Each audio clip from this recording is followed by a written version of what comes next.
I want to present ArchUnitTS to you. ArchUnitTS is an architecture testing framework which I have created about a year ago and that I'm currently maintaining along with other developers. In that time, it has reached over 200 stars on GitHub, making it the #1 of such libraries measured by GitHub stars. I will start with a short demo, meaning it's not comprehensive. We will cover only some or only few of the functionality, which is supposed to give you a taste of what you can do with the library. But it's going to be live, meaning we will install the library together, we'll write test cases together, and we will also provoke these test cases, showing you that it actually works to ensure and enforce your architecture. After that, I will tell you why ArchUnitTS, meaning I will compare it to other existing libraries, and I will make the case that ArchUnitTS is not just the #1 in GitHub stars, but it's actually the #1 for much more important things, such as functionality, reliability, and other things. I will conclude with a super short, less than a minute background story, where I will tell you what made me create this library and how it has gotten to this point. Let's get started. All right, so we have a very simple toy project, which is nothing more than an Express TypeScript backend. I will show you what it's capable of. It's super simple. I will start it. Now it's running on port 3000. And all it does is when we send a GET request to localhost port 3000/API/animals, for example, it will give you a random animal, such as lion, cat, rabbit, monkey, etc. We can do the same thing for actors and the same thing for colors. How it works is we have static data in arrays, as you can see here. We have services that do the logic. We have routes, and we, of course, have controllers. So this is a very simple layered architecture as outlined here. And what we want to do, we want to ensure that, for example, controllers may access services, but controllers may not access data directly. And with that being said, I will suggest that we just start and go ahead and write that as our first architecture test case. So let's actually use the README, because that's what you will probably use as well. So let's go to setup and let's start with the installation. So let's install ArchUnitTS as a dev dependency. All right.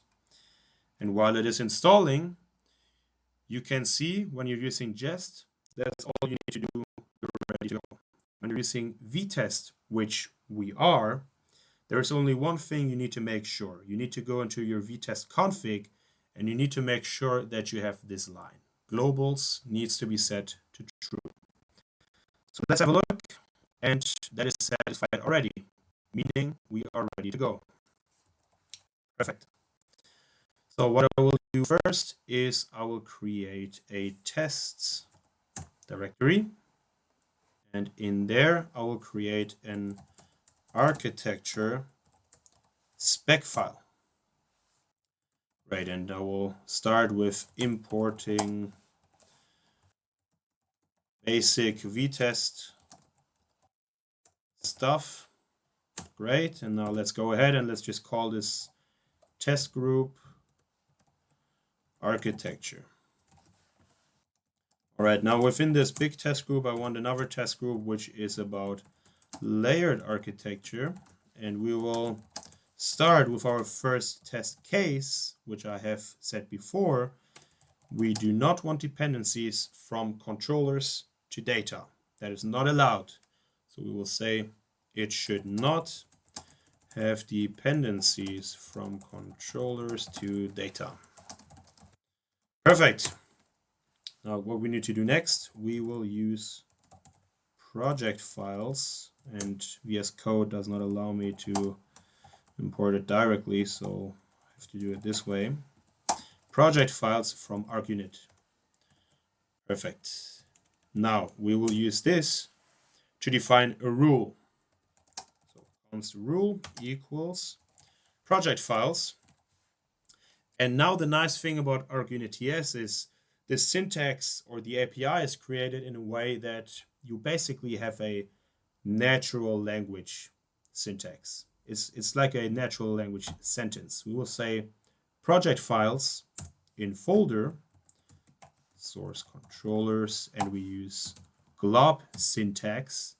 In case you're not familiar with glob syntax, this just means we set source/controllers/$, meaning all files in this folder, but it can also be in subdirectories to any level you want. It can be as many subdirectories as you want. When we write $, we mean all files in here. So we say project files in folder controllers should not depend on files in folder source data, and we use glob syntax again. Perfect. Now we will use special syntax that ArchUnit provides, and we will say expect rule to pass async. That's it. Very simple. And as you notice, to pass async is not standard syntax. This is syntax that ArchUnitTS provides. It's custom syntax. I strongly recommend using it because this gives you many benefits. For example, beautiful error messages, as you will see in a minute. By the way, this syntax is available for Jest, Jasmine, and vtest. If you are not using one of these free testing frameworks, please read the README because you can use ArchUnitTS still. All right, now let's test this. npm test, and this will work, this will pass because we do not have any dependencies from controllers to data. Great. Now, for the sake of this demo, let's actually violate that, and let's say import data, static data. Now, if we restart the tests, we should get an error. Okay, perfect. ArchUnitTS has detected architecture rule failed with one violation, file dependency violation, from pattern actor controller TS to pattern static data. This is exactly the dependency we have introduced. Perfect. Now, as you can see, this is a beautiful error message, at least in my opinion, because we have color highlighting in many ways, and we have also clickable links. You will later see another example of beautiful error messages. However, for now, let's go ahead and let's remove this dependency again, and let's add more test cases. Now I will just add one more of layered architecture rules, and I will say that we do not want, let me show the README again, we do allow controllers to depend on services, but we do not want it to be the other way around. So we do not want dependencies from services to controllers. So we will say no dependencies from services to controllers. Right, services. Perfect. And now if you run the tests again, this is gonna pass. We have no such dependencies. Perfect. All right, I will not continue with more tests here. You should, of course, add more tests, but this is a demo that I want to keep short, so I will stop here. And I will add other architecture tests. I will just call them other. It's not the best name, but it's okay for now. All right, so let's test something that pretty much every app should want to have, and that is cycle-free dependencies. It should not have cyclic dependencies. So with ArchUnitTS, this is very simple to do, and we will do the same thing again. Const rule equals project files in folder, and we will say source should have no cycles. That's it. Notice we have defined a different pattern. We said that all the files in the entire source folder should have no cyclic dependencies. Perfect. Now we need to do the same thing again. We need to use async await because to pass async is an asynchronous operation. So we will say await expect rule to pass async. Perfect. Let's test it. Works. Now, again, for the sake of this demo, let's provoke a violation.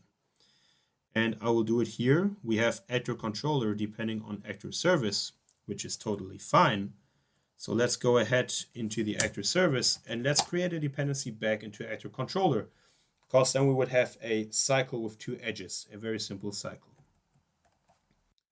We will say controllers and now actor controller.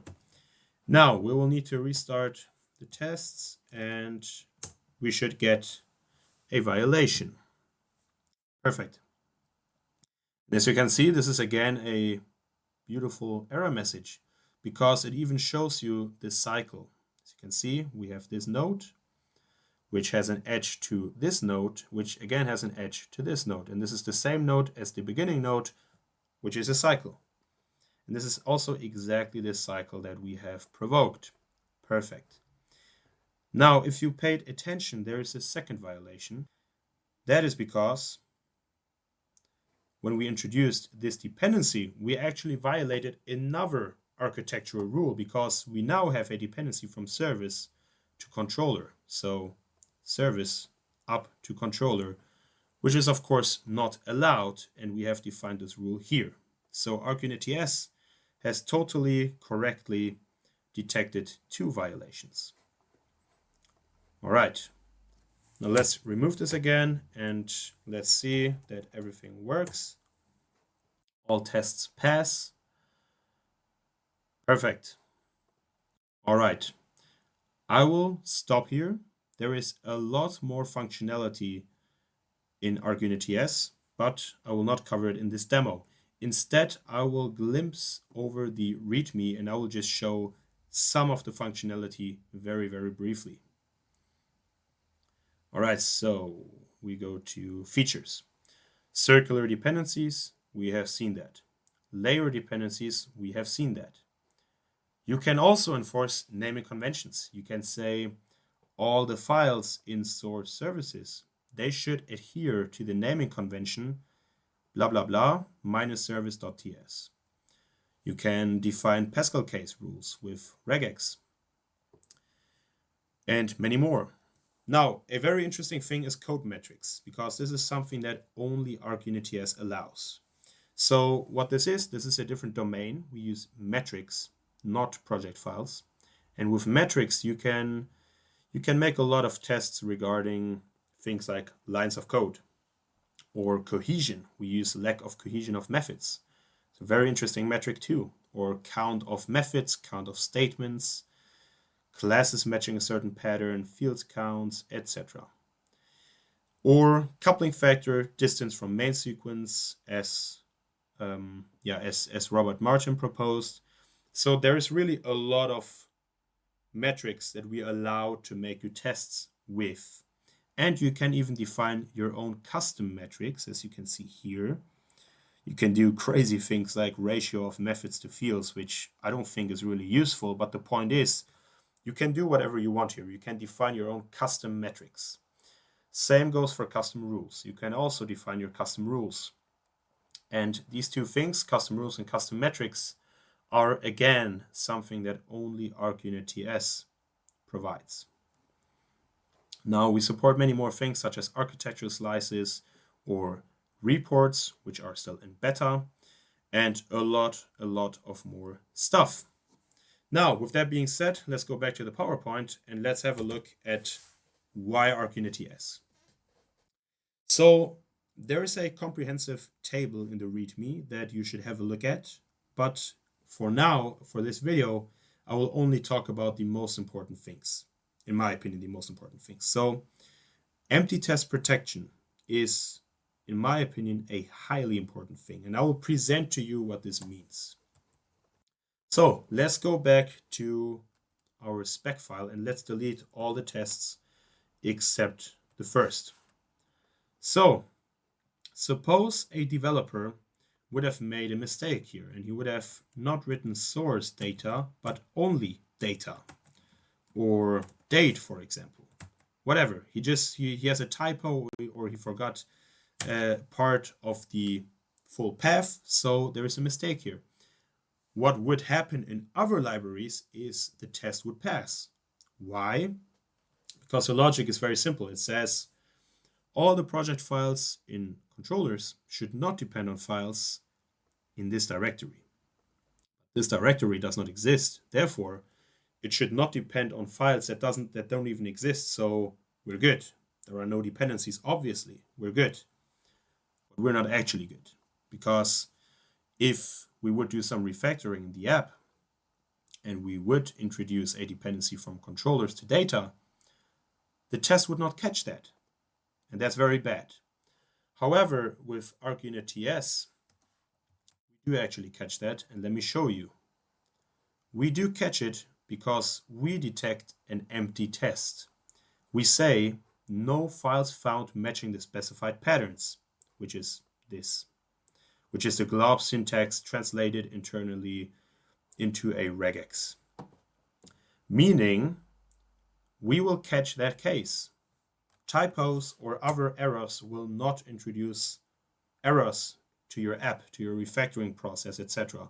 In my opinion, this is highly important. However, if you want to turn this off, you can just say allow empty tests and you turn it true, and then it will pass. But again, as I would say, I think in most cases, you do not want that. All right. Next point is testing framework support. So I said initially that our special syntax works for Jest, VTest, and Jasmine.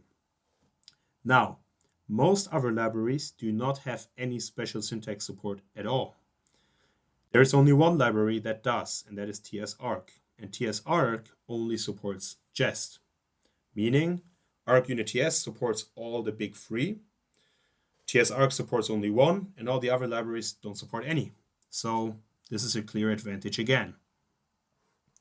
Next point, logging. Logging is of course extremely important, and other libraries do not support logging. We do. Let me show you. So you can again pass an object into the passAsync method and you can put some things. I need to look up the syntax. So let's have a look. Logging. Yeah. Wait.